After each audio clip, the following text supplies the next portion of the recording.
PRP यानी कि platelet rich plasma therapy hair loss के लिए काफ़ी ज़्यादा इस्तेमाल किया जाता है। बेसिकली एक 3 स्टेप मेडिकल टेक्निक होता है, जहाँ पे जो पेशेंट है उसका अपना ब्लड विथड्रॉ किया जाता है सबसे पहले, यानी कि ब्लड निकाला जाता है, यूजुअली आर्म से निकाला जाता है। उसके बाद उसको प्रोसेस किया जाता है और उसको सेंट्रीफ्यूज किया जाता है, एंड उसके बाद उसको जो स्कैल्प में जहाँ भी हेयर ग्रोथ को एनहांस करना है वहाँ पे उसको इंजेक्ट किया जाता है। तो एज़ पर सम स्टडीज़ ये देखा गया है कि जो प्लेटलेट रिच प्लाज्मा है, जब हम उसको इंजेक्ट करते हैं तो हेयर फॉलिकल की ब्लड जो वहाँ पे सर्कुलेशन है उसको इंक्रीज़ करता है, हेयर शाफ्ट की थिकनेस को इंक्रीज़ करता है और इस तरीके से जो नेचुरल हेयर ग्रोथ है इसको प्रमोट करता है।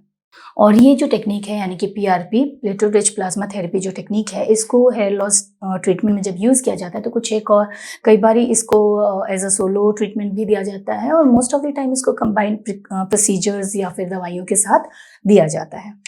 पीआरपी टेक्निक का इस्तेमाल काफ़ी टाइम से मेडिकल इंडस्ट्री में हो रहा है। यहाँ पे जो इंजर्ड टेंडन्स हैं, मसल है या फिर लिगामेंट है, वहाँ पे इसका इस्तेमाल काफ़ी ज़्यादा टाइम से किया जा रहा है। तो ये एक पुरानी टेक्नीक है, लेकिन फिर भी इसके बारे में बहुत ज़्यादा अच्छे से नहीं कहा जा सकता है कि कितना ज़्यादा ये हेल्प करती है। यानी कि जो थेरेपी है, क्या ये परमानेंट इलाज करती है या नहीं करती है, कह पाना थोड़ा-सा मुश्किल होता है, क्योंकि इसके रिज़ल्ट्स जो होते हैं ये वेरी करते हैं और अभी भी इस टेक्नीक पे रिसर्च चल रहे हैं। और ये जो टेक्नीक होती है इसमें हम ऐसा नहीं होता कि एक बार इंजेक्शन दिया और जो रिक्वायर्ड रिज़ल्ट है वो मिल गया। इसको रिपीट करना पड़ता है। जैसा कि मैंने बताया कि ये परमानेंट इलाज नहीं है, टेम्परेरी है, और इसके लिए जब हम हेयर ट्रांसप्लांट के लिए या फिर हेयर ग्रोथ के लिए, जहाँ पे हम हेयर लॉस प्रिवेंट कर रहे हैं, वहाँ पे जब हम पीआरपी थेरेपी देते हैं तो ये जो टेक्निक है इसको हमें अराउंड 6 मंथ्स पे हमें रिपीट करना पड़ सकता है। और कितनी बार रिपीट करना होगा ये डिपेंड करता है जो पेशेंट है उसकी कंडीशन पे, हेयर लॉस का पैटर्न क्या है, कितना ज़्यादा हेयर लॉस है, मतलब कितनी डेंसिटी है। तो ये सारी चीज़ें डिपेंड करती हैं। अकॉर्डिंगली अराउंड 4 टू 6 मंथ इसको रिपीट करना होता है। तो अगर हम इसमें किस तरीके से इस टेक्निक को परफॉर्म किया जाता है, तो जैसा कि बताया था कि 3 स्टेप टेक्निक होता है, जहाँ पे सबसे पहले पेशेंट का ब्लड निकाला जाता है, विथड्रॉ किया जाता है, यूजुअली आर्म से निकाला जाता है, यानी कि बाजू से निकाला जाता है। उसके बाद इसका जो सेकंड स्टेप होता है, इसको सेंट्रीफ्यूज किया जाता है, जहाँ पे जो इसके ब्लड के अलग-अलग पार्ट्स होते हैं वो सेपरेट हो जाते हैं। अलग-अलग लेयर्स होते हैं, 3 लेयर्स होते हैं, उसमें सेपरेट हो जाते हैं, जहाँ से जो पीआरपी यानी कि प्लेटलेट रिच प्लाज्मा है उसको रिमूव किया जाता है। और थर्ड स्टेप जो होता है उसमें स्कैल्प में जिस जगह पे हेयर ग्रोथ हमें प्रमोट करनी है वहाँ पे इसको इंजेक्ट कर दिया जाता है, सो दैट स्कैल्प के इस पोर्शन का जो हेयर ग्रोथ है उसको जो नेचुरल हेयर ग्रोथ है उसको प्रमोट किया जा सके।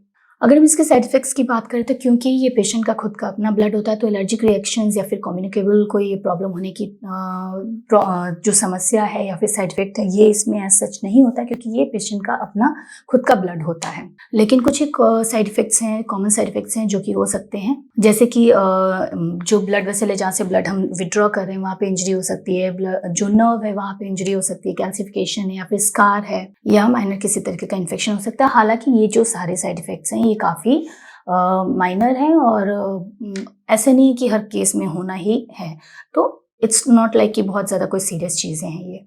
साथ ही साथ जो एनेस्थीसिया दिया जाता है उसके टुवर्ड्स कोई अगर एलर्जिक पहले से पेशेंट है तो वहाँ पे कुछ एलर्जिक रिएक्शंस हो सकते हैं।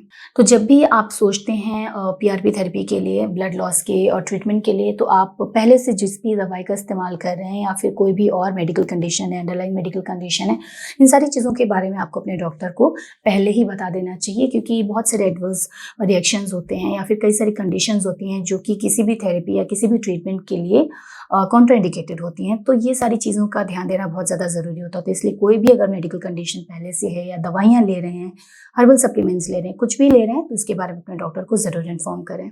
साथ ही साथ कुछ एक कंडीशंस हैं जहाँ पे इस थेरेपी को आपको देने से मना भी किया जा सकता है। लाइक अगर आपको ब्लड थिनर्स का इस्तेमाल कर रहे हैं, क्रोनिक स्मोकिंग आप करते हैं, या कोई भी अक्यूट या क्रोनिक इन्फेक्शन है, कैंसर, कई तरीके के कैंसर्स होते हैं, उसमें भी ये टेक्निक कॉन्ट्राइंडिकेटेड होता है। साथ ही स्किन इन्फेक्शन है, कोई भी स्किन डिजीज़ है और क्रोनिक लिवर से रिलेटेड कोई दिक्कत है, हीमोडायनेमिक इनस्टेबिलिटी है, या फिर किसी भी तरीके की एलर्जिक कंडीशंस हैं, मेटाबॉलिक कंडीशंस हैं, या फिर प्लेटलेट रिलेटेड कोई डिसऑर्डर है, थायराइड रिलेटेड प्रॉब्लम्स हैं या फिर लो प्लेटलेट काउंट है, इस तरीके की और भी कई सारी कंडीशंस है जहाँ पे इस टेक्निक को, इस थेरेपी को आपको देने से मना किया जा सकता है।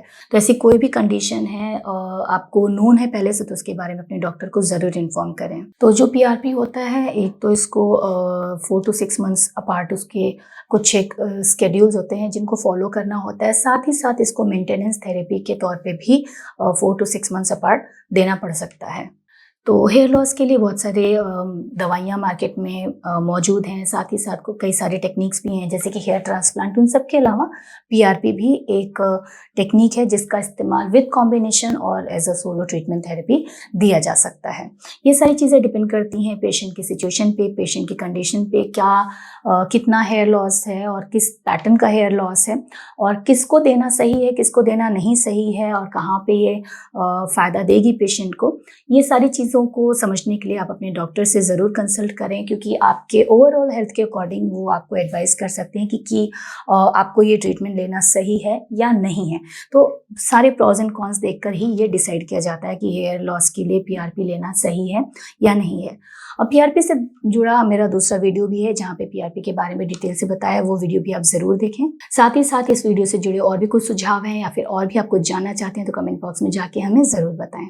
मिलते हैं अपने अगले वीडियो में। धन्यवाद।